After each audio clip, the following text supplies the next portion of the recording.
A'udzubillahi minasyaitonirrajim.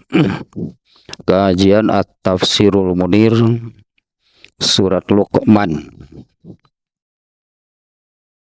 Sekarang masuk ke bagian keempat yang mengikuti pembagian penafsiran surat semua sebetulnya ya. Di dalam kitab At-Tafsirul Munir ini penafsiran setiap surat itu dibagi-bagi. Nah, surat Luqman ini bagian pertama ayat 1 sampai 5, bagian kedua ayat 6 sampai 9, bagian ketiga ayat 10 11, bagian keempat sekarang cukup panjang nih. Ayat 12 sampai 19. Ini 8 ayatnya satu bagian. Yang intinya garis besarnya bagian keempat ini ayat 12 sampai 19 ini hikayat riwayat sejarah kisah tentang Luqmanul Hakim. Yang dimana surat ini ya dinamai surat Luqman, nah diambil dari ini bagian ini nih tentang Luqmanul Hakim. Ya, kisah tentang Luqman al-Hakim dan wasiat-wasiatnya, nasihatnya, kata-kata mutiara, quote tapi nggak pakai of the day ini. Ya mah quote-nya abadi ya Pak ya. Nasihat dari Luqmanul Hakim ya yang diabadikan oleh Allah sampai dijadikan ayat Al-Quran. Di awal dulu ya, di awal ketika memulai kajian surat Luqman ini ya, pernah disinggung sedikit lah ya tentang siapa Luqman. Kalau Al-Hakim bukan namanya, Al-Hakim itu si bijak gitulah. Al-Hakim itu orang yang bijak, mungkin bahasa kitanya bijaknya. Luqman Al-Hakim. Nah, Al-Hakim ini berarti gelar, mungkinnya orang memberi gelar Luqman itu dengan Al-Hakim. Yang tentunya Al-Hakim ini artinya orang yang sudah diberi hikmah, orang yang sudah diberi hikmah oleh Allah, orang yang mendapatkan hikmah, terdapat hikmah gitu di dalam dirinya, dan hikmah itu anugerah dari Allah. Itu ya, hikmah itu anugerah dari Allah. Dan orang yang dianugerahi hikmah itu amat sangat jarang, mahal benar-benar bernilai gitu ya. Yang namanya hikmah tidak semua orang bisa mendapatkan, tidak semua orang diberi oleh Allah. Nah, salah satunya adalah yakni yang Allah beritakan, yang Allah kisahkan ya di dalam surat ini dengan nama orang yang diberi hikmah, yaitu Luqman. Nah, ayatnya sendiri ini ya, ayat satu ayat dulu lah gitu ya, ayat 12 nih. Walaqad ataina Luqmanal hikmata anishkur lillah wa may yashkur fa innama yashkuru li nafsih wa man kafara fa innallaha ghaniyyun hamid.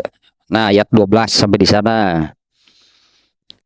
Walaqad ataina Luqmanal hikmah. Oh, ini jelasnya pernyataannya demikian. Sungguh demi Allah lah kalau dimunculkan dalam penekanannya gitu ya, dalam berupa sumpah itu Sungguh demi Allah kami, Allah di sini ya, kami telah memberi eh, hikmah.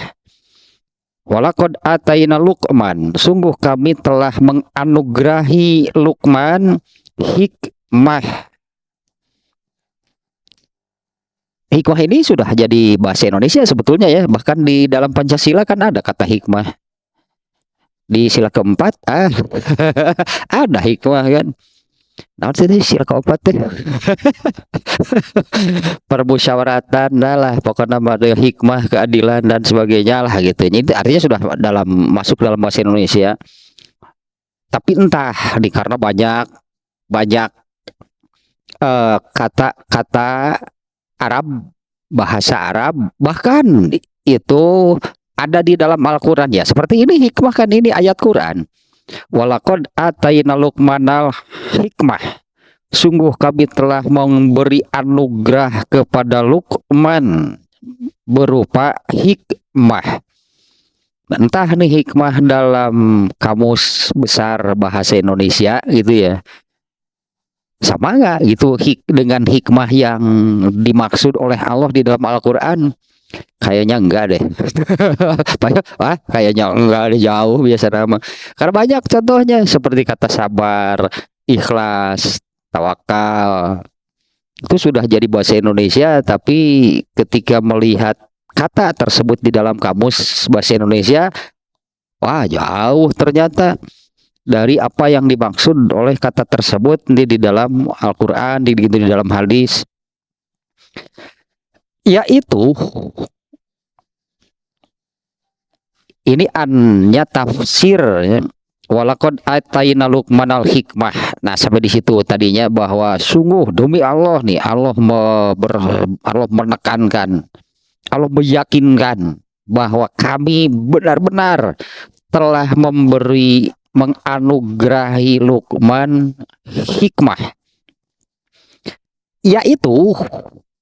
Yaitu apa sih gitu hikmahnya yang telah diberikan Allah kepada Luqman? Anishkur lillah,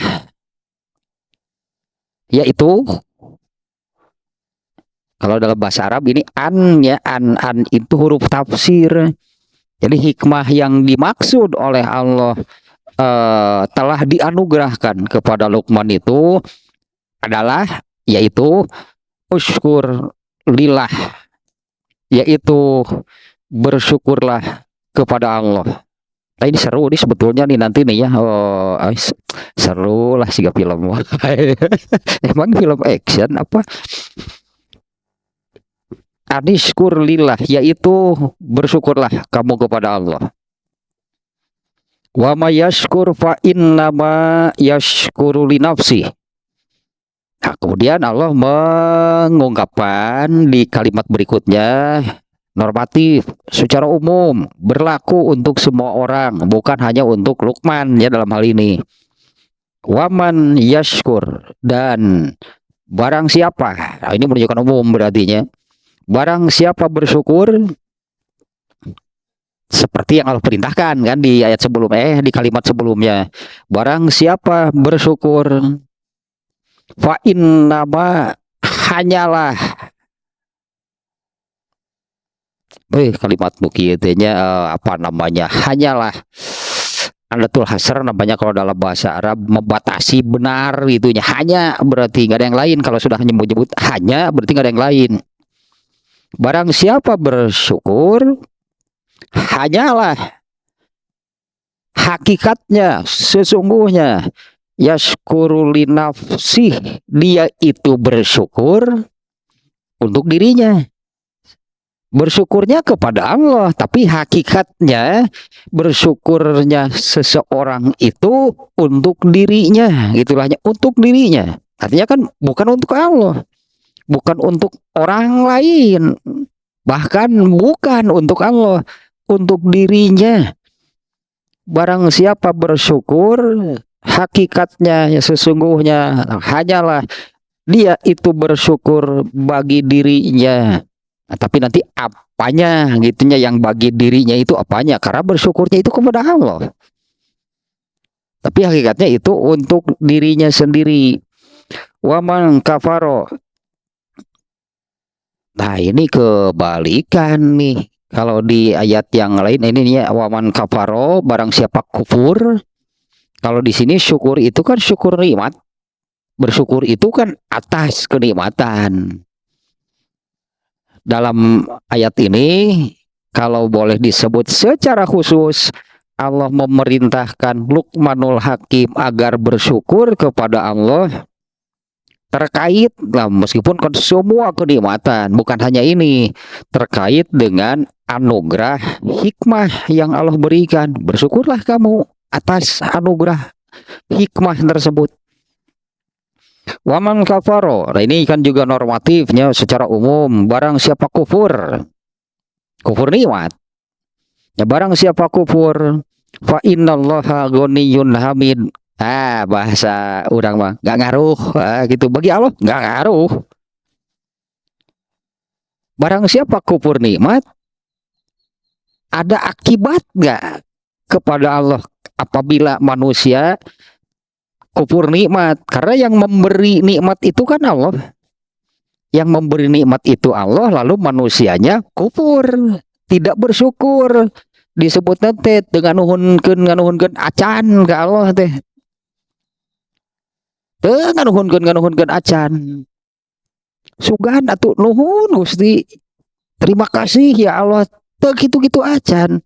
Nah, apabila manusia demikian dalam ayat ini dalam kalimat di sini disebut kufur, barang siapa kufur fa innallaha ghaniyyun hamid, nggak ngaruh bagi Allah itu, nggak, terserah Allah mah seolah-olah demikian. Tapi tunggu tanggal mainnya, Allah tak ya tunggu akibatnya. Apa Allah sakit hati sebutnya? Allah mah Allah sakit hati.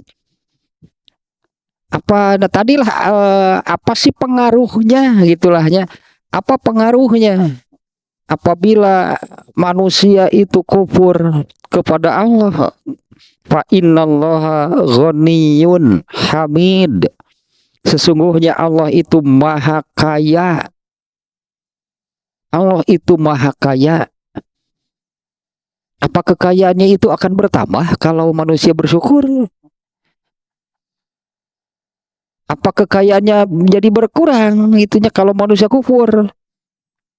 Allah sudah memberikannya kenikmatan, ya berupa harta, berupa apalah. Nah, apa yang diberikan, dianugerahkan oleh Allah kepada hamba-hambanya itu mengurangi apa yang ada di sisi Allah. Tak tersebut pengaruh. Jangan berpikir Allah akan rugi, Allah akan begini, Allah akan begini. Maka semuanya di antaranya yang disebutkan di ayat ini. Wa may yashkur, barang siapa bersyukur itu bagi dirinya.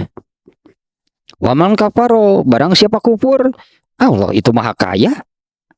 Fa innallaha ghaniyyun, Allah itu maha kaya, hamidun, Allah itu maha terpuji, benar-benar maha sempurna kekayaannya, kemudian kemuliaannya, sehingga menjadi satu-satunya, gitulah Allah itu kan zat yang maha sempurna, sehingga layak lah gitu kalau Allah menetapkan alhamdulillah, segala puji milik Allah. Karena sempurna kan, kalau memuji Allah nggak memiliki kekurangan apa-apa. Mun muji jelema sok kaduhung, nah gitu. Mun muji jelema harus dipuji, sok geura sok aya nu kitu. Karena kalau kita memuji seseorang, pastikan karena kelebihan yang dimiliki oleh orang itu. Kelebihan, keutamaan, keistimewaan mungkinlah yang dimiliki seseorang. Tapi itu kan hanya satu hal. Kalau Allah apanya yang tidak sempurna? Segala-galanya Allah itu maha sempurna. Nah, kalau manusia kelebihannya satu, kekurangannya segudang. Sokra. Kita memuji itu karena kita mengetahui ada kelebihan pada orang tersebut. Tapi kan kelebihannya hanya hal itu saja. Hal yang lainnya kekurangannya, kelemahannya, keburukannya jauh lebih banyak. Kalau Allah benar-benar Ghaniyun Hamid, Allah maha kaya, benar teu butuh kusasaha, sebut nanti cik orang Sunda mah Allah mah teu butuh kusasaha, teu butuh nanaon, Allah mah teu hayang nanaon. Dan maha sempurna. Karena dulu kan Allah itu sendirian, gitu kan? Allah kan sendirian. Karena segalanya, semuanya, segala sesuatu selain Allah itu Allah yang mengadakan, Allah yang mengadakannya. Nah, waktu Allah belum menciptakan, mengadakan seluruh makhluknya, Allah sendirian. Bagaimana? Baik, kalau seorang gadis betul-betul perlu batur. Soal hal demikian, saya kan nggak perlu kepada siapapun sebetulnya. Allah itu tidak perlu kepada siapapun, tidak perlu apapun. Allah sudah maha lah segala-galanya. Apa yang Allah nggak punya, apa yang Allah nggak bisa. Jadi pantasnya kalau ayat ini menekankan barang siapa bersyukur itu bagi dirinya, bukan untuk Allah. Barang siapa kufur untuk dirinya, bukan untuk Allah. Karena Allah itu Ghaniyun Hamid. Nah sekarang ini ada sedikit juga nih ya tambahan itulahnya penjelasan tentang Luqmanul Hakim. Luqmanul Hakim diantaranya yang dikutip nih, ini kutipan nih yang dikutip oleh penulis kitab At-Tafsirul Munir ini, dia mengutip ucapan Al-Imam Al-Baydawi. Ya, Luqman Al-Hakim, Luqman itu adalah Luqman bin Ba'uro namanya. Luqman bin Ba'uro. Ba'uro-nya sendiri itu salah satu dari keturunan Azar. Azar itu bapaknya Nabi Ibrahim. Jadi Nabi Azarnya bapaknya Nabi Ibrahim. Azar ini, Nabi Ibrahim ini bukan anak tunggal, berarti bukan anak tunggal.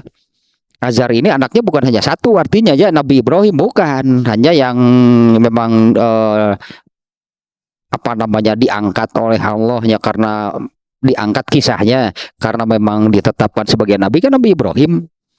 Jadi Nabi Ibrahim itu boga adi eta teh tarawa kacaritakeun we. Artinya punya saudara kandung lah gitunya Nabi Ibrahim, tapi kan ya nggak ada kisah tentang mereka. Nah, Ba'uro ini ya itu salah satu dari anak-anak Azar. Ada kaitannya juga, Luqman ini adalah anak dari saudara perempuan Nabi Ayub. Luqmanul Hakim ini ya anak dari saudara perempuan Nabi Ayub.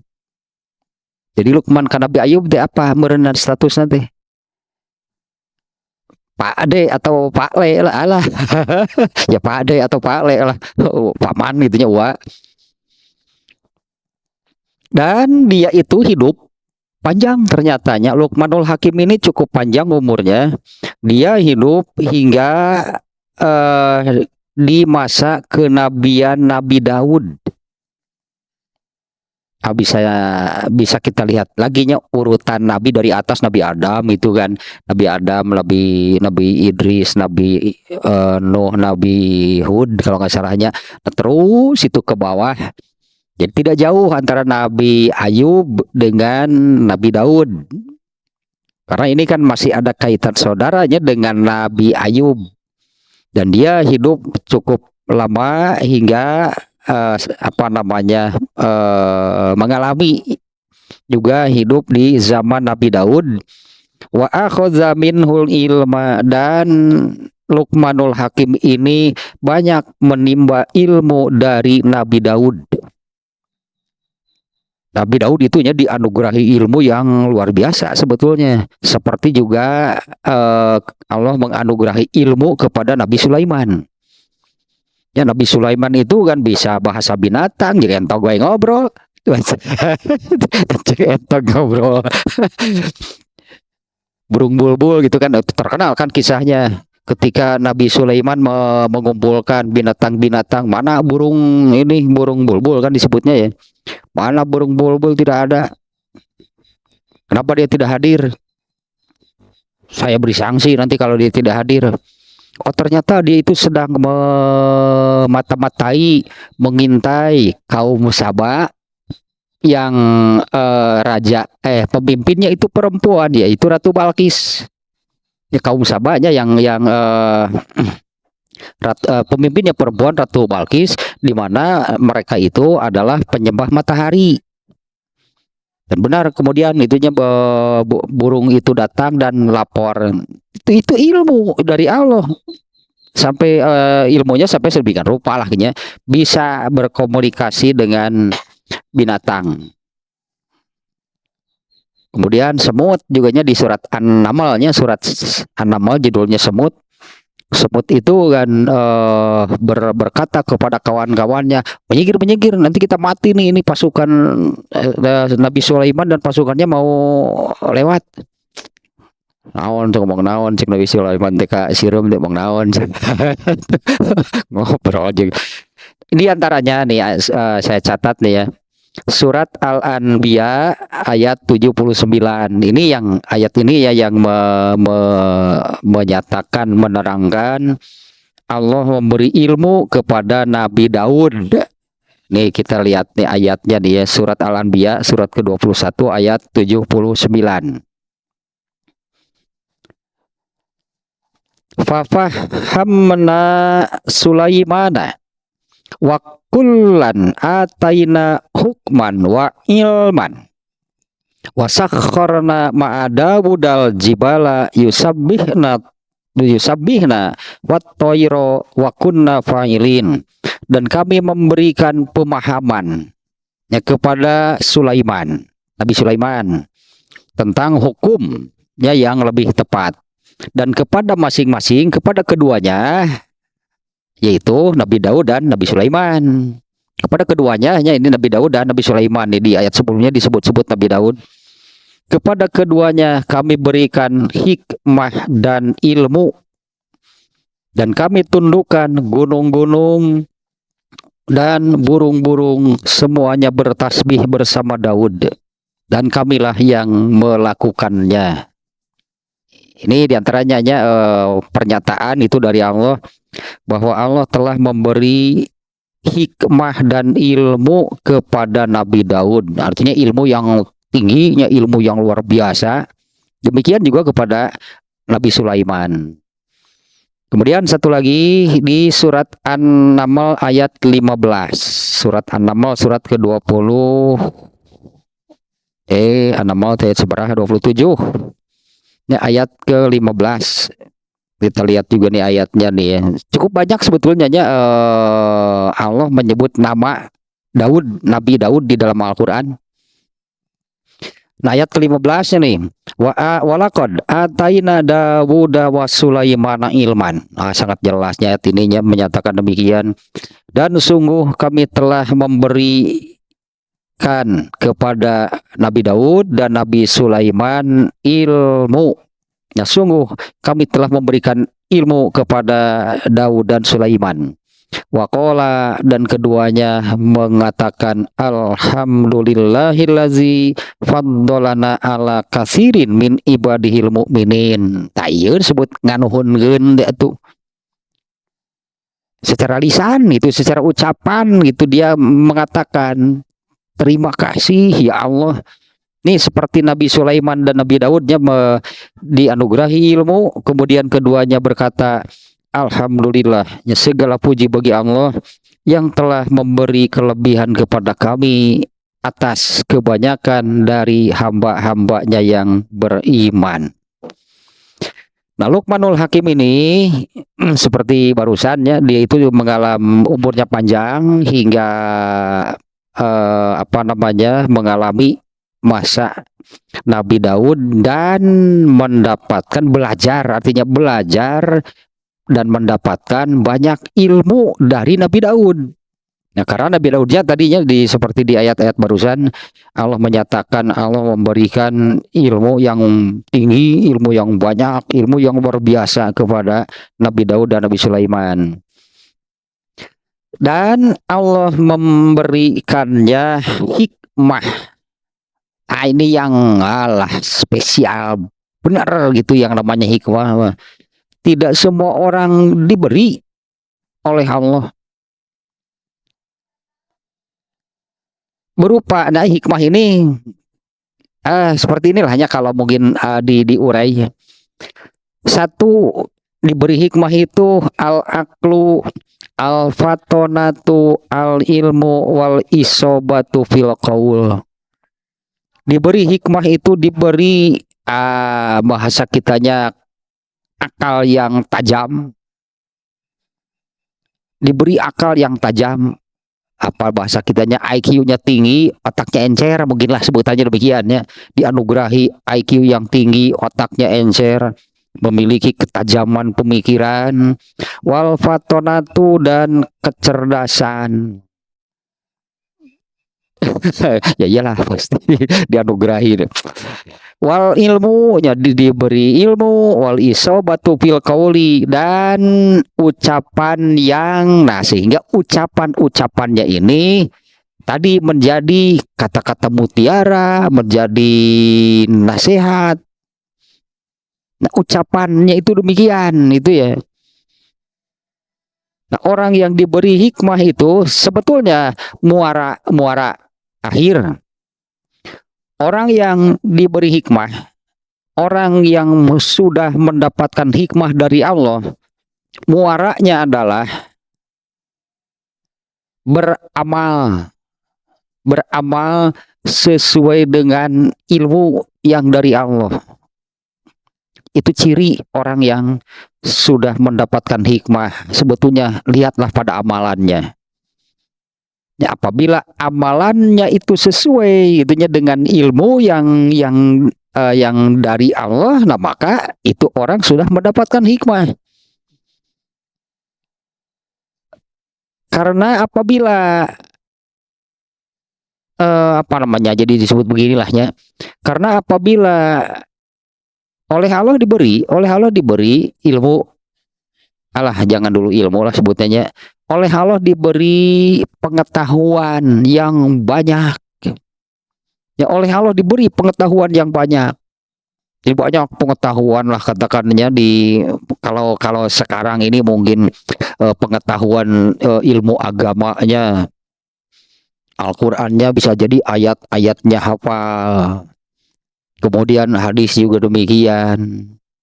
Tapi lihat amalannya. Apakah sesuai gitulahnya dengan ayat-ayat, dengan hadis-hadis, dengan apa yang ada di dalam ajaran Islam. Kalau tidak sesuai, ini orang ini tidak dapat hikmah. Itu yang saya katakan tadi, anugerah spesial. Bisa mendapatkan hikmah itu anugerah yang sangat mahal. Dengan melihat kenyataan, melihat kenyataannya, dengan realita bahwa tidak sedikit orang yang pengetahuannya banyak, pengetahuannya tinggi, tapi amalannya tidak sesuai. Amalannya tidak sesuai. Kadang-kadang kita kan mungkin pernah mengalami ya. Kita melihatnya orang yang demikian lah.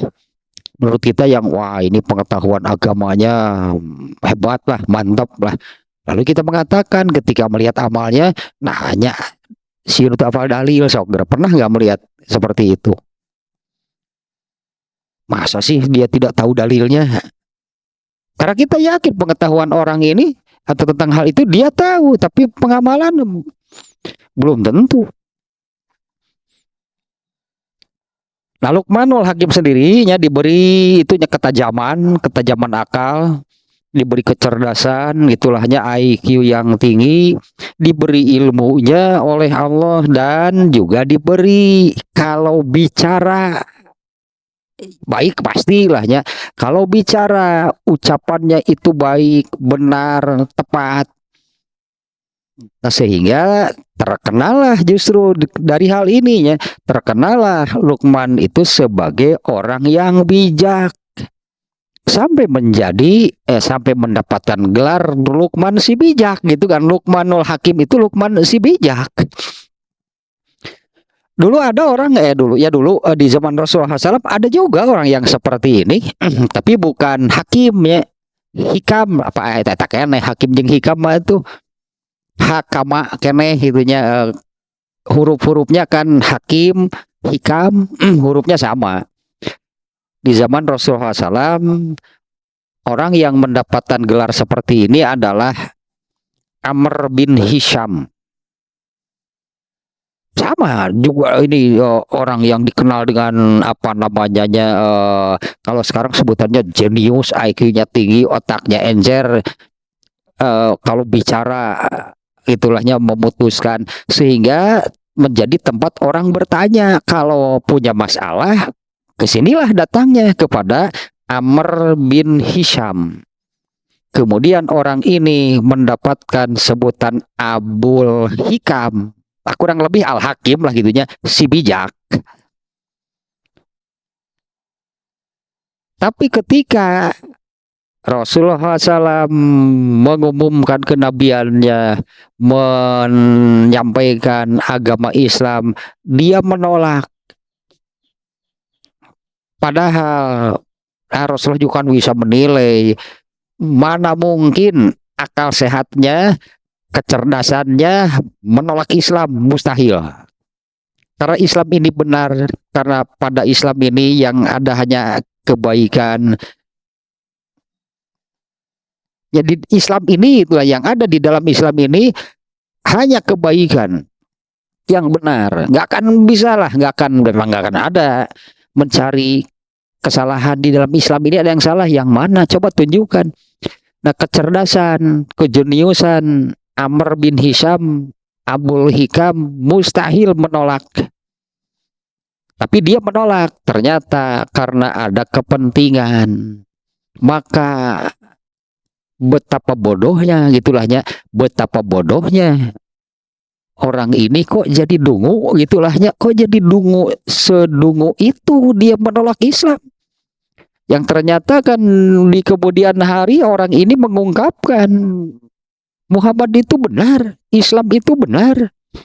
Tapi saya tidak mau beriman, tidak mau masuk Islam karena ada kepentingan. Maka dimunculkanlah oleh Rasulullah SAW sebutan bagi orang itu Abu Jahal si dungu. Abu Jahal itu teh Abul Hikam asalnya mah, Luqmanul Hakim lah kalau dulu. Tapi karena dia menolak. Tapi kan menolaknya bukan karena Islamnya jelek, Islamnya salah. Wah, bukan karena itu. Karena ada kepentingan. Ya, betapa dungunya orang yang demikian. Dia mengakui Islam itu benar, Islam itu baik, nggak ada kelemahan, kesalahannya. Karena Islam itu kan Allah yang menurunkan. Islam ini buatan Allah, mana ada yang jelek, mana ada yang salah. Karena ada kepentingan, tak lebar menjak orang namanya.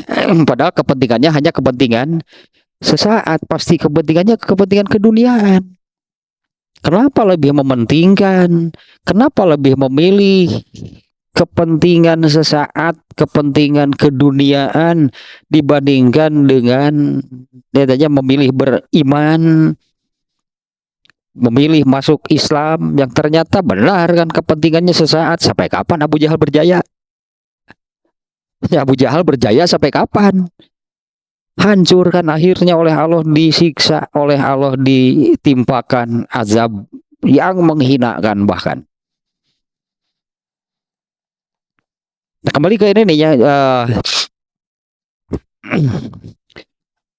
kebanyakan mayoritasnya ulama mengatakan Luqman itu yaitu hakimnya, sampai disepakati mungkin lah Luqman itu, bagi Luqman ini kemudian dimunculkan Luqman Al-Hakim. Nah, ini siapa sih yang memberi Al-Hakim gitu ya? Siapa sih yang memberi sebutan Al-Hakim?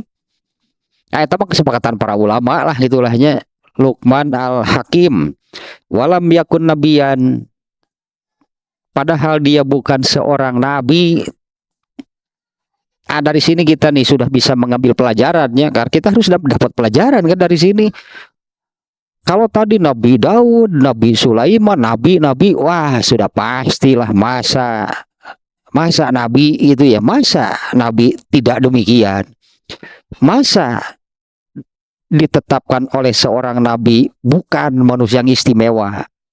Di mana keistimewaannya kan Allah juga yang memberi, tadinya diberi ilmu, diberi apa, sehingga menjadi manusia yang istimewa, memiliki banyak keutamaan dibandingkan dengan manusia pada umumnya. Nah, kalau Luqmanul Hakim bukan nabi, tapi istimewa dia.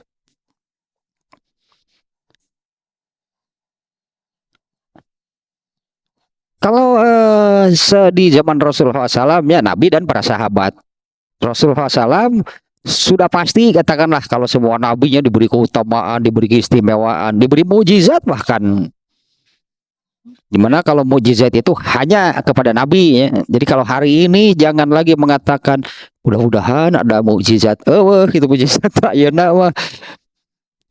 Andai ini suka ada yang mengatakan demikian. Misalnya ada orang yang sakit yang apa namanya ya ini keluarganya kan bisa, ini contoh saja nih ya.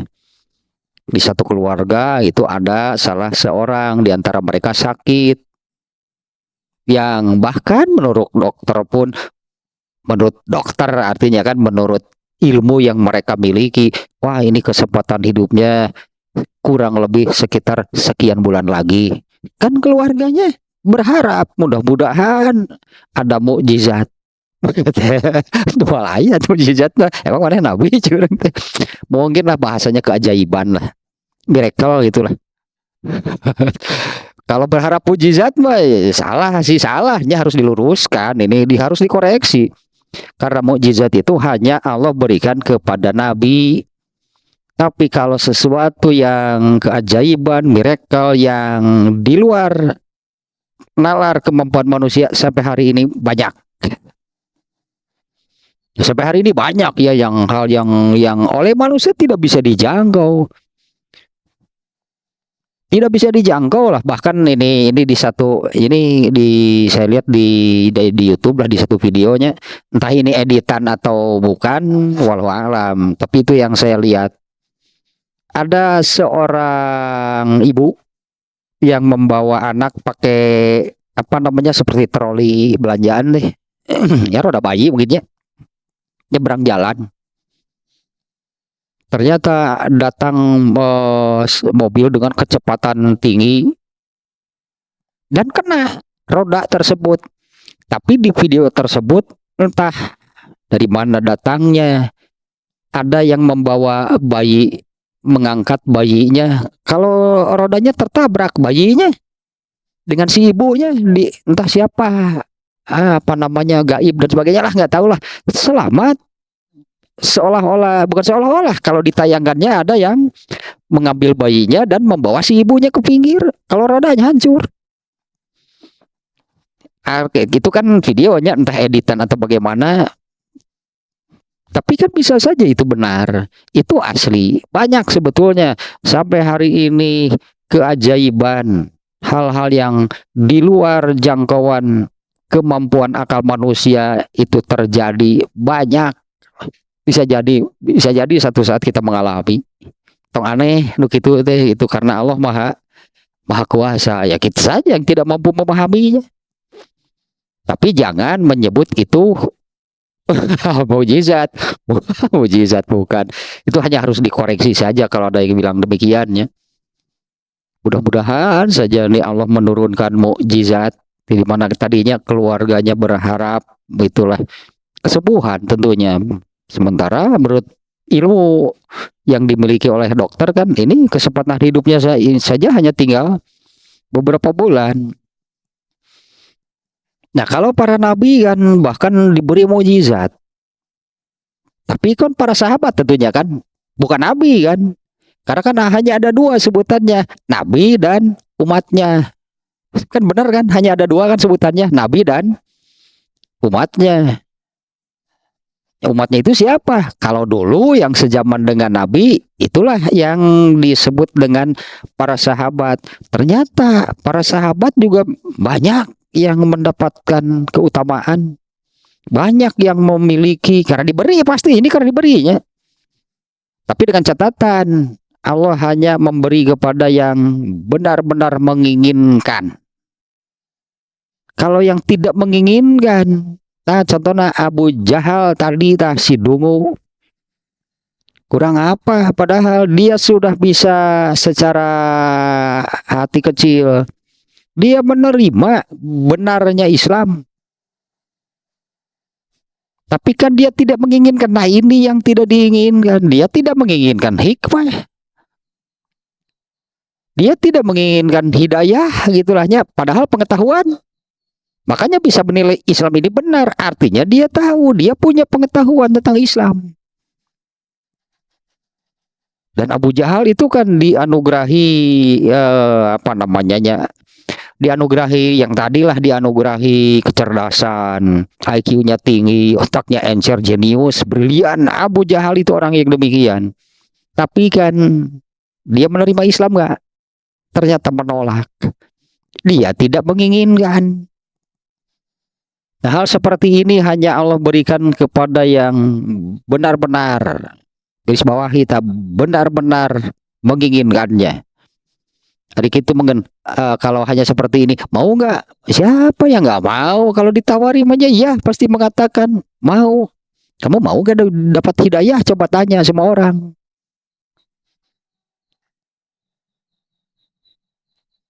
Tapi kan yang benar-benar menginginkan, dia akan berusaha, dia akan berikhtiar itulahnya. Dimanapun akan dia cari. Di mana itu hidayah itu adanya, pasti akan dia cari. Nah, orang yang tidak menginginkan disebut tidak diasonggon, dia ditolak pasti. Seperti dulu gitu Allah menurunkan nabi di kalangan kaum Quraisy, seolah-olah ilmu nabi diasonggen ke Allah tetak ke orang Quraisy mah dan ditolak karena mereka tidak mau. Tapi yang menginginkan, yang benar-benar menginginkan, di antara contoh perjuangan jatuh bangun hidup matinya yang menginginkan, berikhtiar, berusaha untuk mendapatkan hal seperti inilah itu, yaitu Salman Al-Farisi contohnya. Salman Al-Farisi mah sebutnya jatuh bangun aku mengejarmu. Oh, jadi hidayah. Jatuh bangun dah mengejar hidayah sampai pernah sampai pernah dijadikan budak, diperjualbelikan. Ya, akhirnya Allah memenuhi karena Allah melihat benar-benar menginginkannya, diberilah hidayah, diberilah sampai ke hikmah. Nah, ini pelajarannya adalah karena sebutannya hanya ada dua lah gitunya, Nabi dan umatnya. Siapa sih umatnya? Ya umatnya selain Nabi, pokoknya kalau dulu yang sezaman para sahabat sampai kepada umatnya juga, generasi-generasi berikutnya. Kalau dalam ilmu hadis terutamanya, kalau ada ilmu hadis, ilmu tafsir lah, hal ini nih dimunculkan. Generasi berikutnya setelah sahabat itu tabiin namanya. Tabiin itu artinya pemilu, pengikut atau pemilu beda doi itu. Secara bahasa arti tabiin itu pengikut. Nah, ini generasinya, generasi tabiin. Di bawah generasi tabiin, tabiut tabiin. Jadi bergenerasi-generasi itu umat Nabi itu yang sezaman namanya sahabat, setelah itu tabiin, setelah itu tabiut tabiin, setelahnya atba'u tabi'in tabiin. Kita ini apa sebutannya? Ya, generasi milenial ya, generasi milenial umat Nabi bukan? Iya, sama.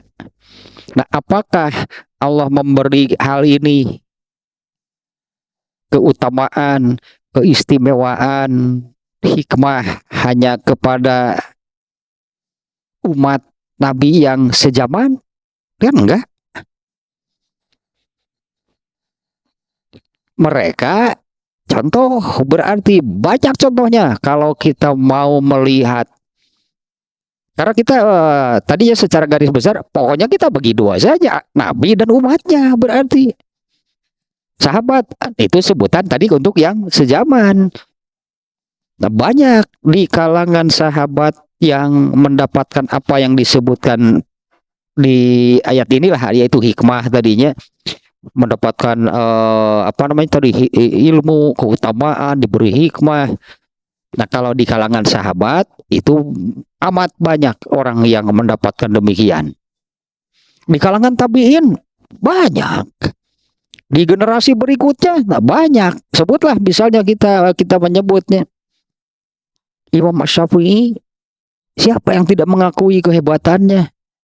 Siapa yang tidak mengakui keilmuannya? Imam Bukhari kan itu jauh sudah bukan di zaman Nabi. Nah, hari ini kenapa enggak? Artinya kenapa enggak? Karena Allah akan memberikan, menganugerahkan hal seperti ini. Kalau saya katakan kepada yang benar-benar menginginkannya. Emang kalau kita seperti itu nggak akan diberi oleh Allah? Kita bisa protes, kenapa orang itu diberi saya enggak? Mereka umat Nabi, saya juga umat Nabi, kan beda generasi wonggo. Yang menakdirkan saya hidup hari ini siapa? Dalin yang orang hidup aja nanti. Coba kalau kita bisa minta, saya minta lahir itu sejaman dengan Nabi, baru bisa bertemu dengan Nabi. Tapi kan bertemu Nabi juga kalau jadi Abu Jahal. Artinya bukanlah zaman enggak berpengaruh. Mau hidup kapan, yang penting adalah benar gak itu menginginkan hikmah, pasti diberi oleh Allah. Siapa? Gak pandang bulu disebutnya. Ini Luqmanul Hakim siapa? Nabi? Bukan. Dan dulu para sahabat bukan Nabi, tabiin, Imam Bukhari misalnya dan sebagainya, bukan. Tapi karena mereka benar-benar menginginkannya, dan Allah pasti memberinya. Nah, tentang hikmah ini nih, ayatnya nih, surat Al-Baqarah 269. Sugana tuh bener nyebut ayat sekali-kali mah.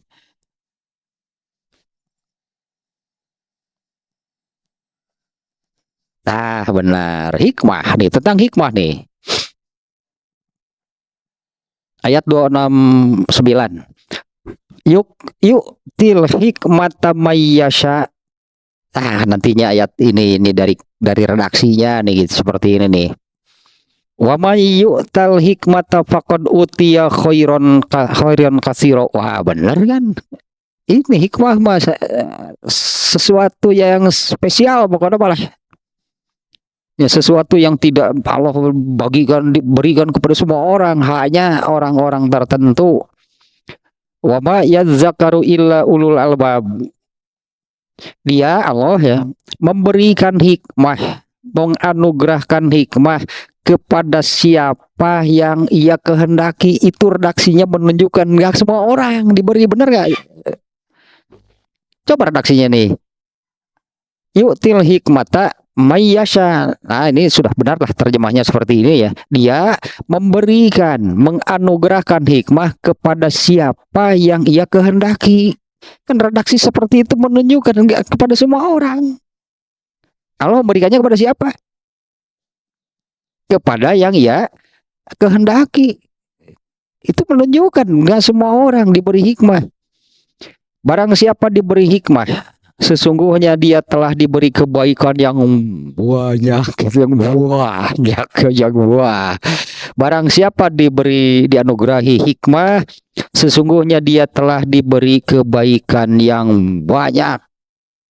Sementara kan manusia itu kan menginginkan kebaikan. Yang adalah kan siapapun yang menginginkan keburukan. Semua manusia menginginkan kebaikan. Apabila dapat hikmah, seseorang yang sudah dapat hikmah itu, dia mendapatkan kebaikan, bahkan kebaikannya dalam jumlah yang sangat banyak. Menang hiji, sebut nanti satu saja dapat hikmah diberi oleh Allah, wah, orang itu mendapatkan kebaikan yang sangat banyak. dan tidak ada yang dapat mengambil pelajaran dari apapun berartinya, dan tidak ada yang dapat mengambil pelajaran dari segala sesuatu kecuali ulul albab. Aduh, di sini diterjemahnya orang-orang yang mempunyai akal sehat. Itu akal garering untuk berarti apa sehat maka kebalikannya sakit. Orang-orang yang mengambil pelajaran itu hanya ulul albab, orang-orang yang anu tadi lah, orang-orang yang dianugerahi oleh Allah kecerdasan. Tapi itu juga bukan hanya soal kecerdasan sih. Orang-orang yang memiliki hati yang bersih, yang lurus, yang ikhlas, barunya bisa mengambil pelajaran dari segala sesuatu. Nah, dari sini nih pelajarannya adalah Luqmanul Hakim gitu ya. Oh, sampai Al-Hakim itu gelarnya. Disepakati anggaplah sampai orang-orang bersepakat memberi gelar Luqman Al-Hakim. Emang dia siapa? Dia bukan seorang nabi. Artinya tadi nabi dan bukan nabi, nabi dan umatnya. Ternyata kalau hikmah ini Allah memberikan, kalau nabi pastilah, kalau nabi kan sudah ya jelas lah, nabi bahkan mujizat saja diberi tadi. Tapi ini nih untuk umatnya. Inilah contohnya diantaranya.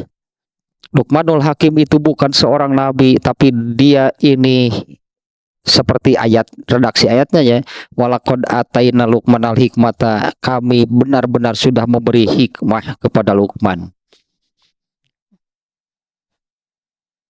Dan bukan hanya Luqman, banyaklah orang-orang tadinya ulama-ulama semacam tadinya Imam Bukhari.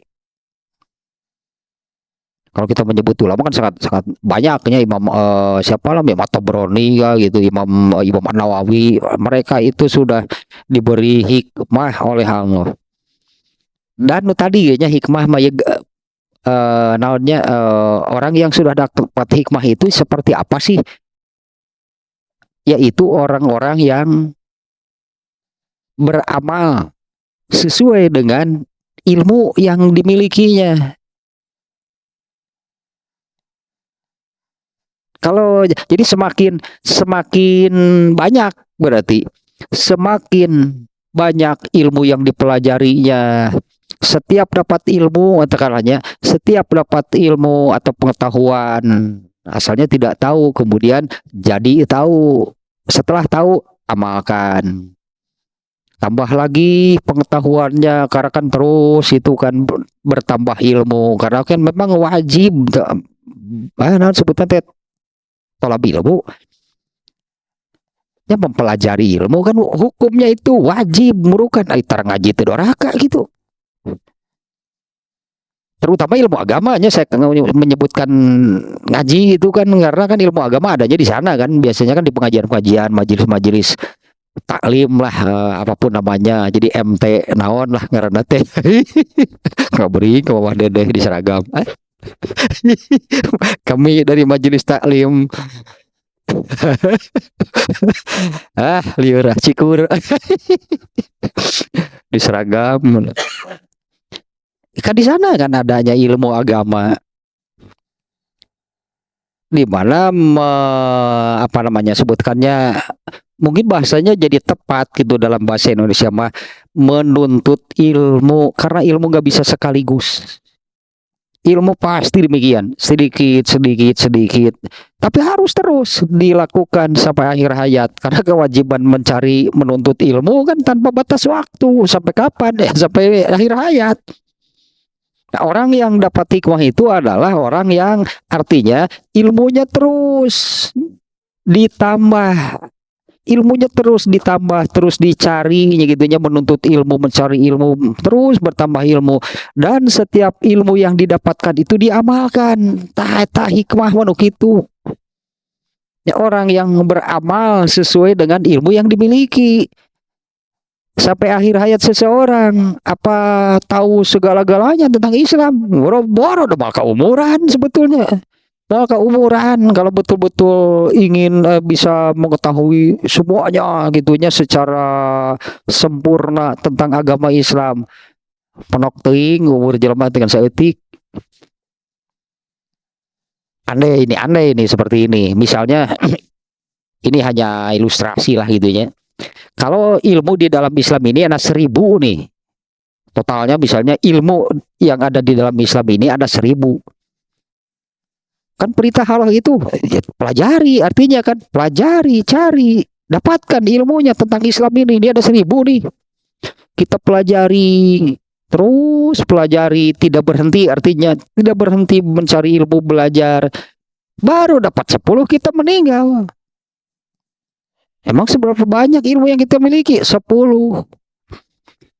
Tapi dari yang 10 ini diamalkan semuanya. Nah, itu orang dapat hikmah. Bukan soal seberapa banyak sebetulnya. Bukan soal seberapa banyak pengetahuan di kepalanya.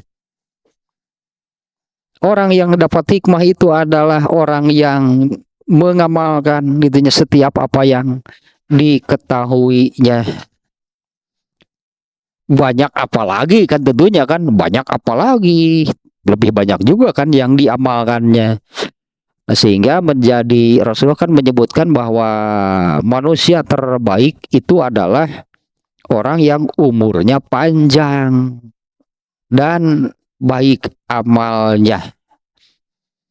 Ya plus minus lah sebutan teh untung ruginya. Dan yang paling buruk yang berumur panjang juga ternyata. Rasulullah ditanya, ya, sementara manusia yang paling buruk yang berumur panjang. Hanya kobra. Berumur panjang dia jadi kobra. Aduh. Buruk juga amalnya gitu kalau dalam hadisnya ya. Orang yang berumur panjang tapi buruk amalnya. Nah, ayat barusannya surat Al-Baqarah ayat 26:9. Allah akan memberi hikmah kepada siapa yang ia kehendaki. Nah, tapi tidak seperti ini, random sebutnya. Random itu akasaha we alungkeun lah ke beureunkeunana kasaha.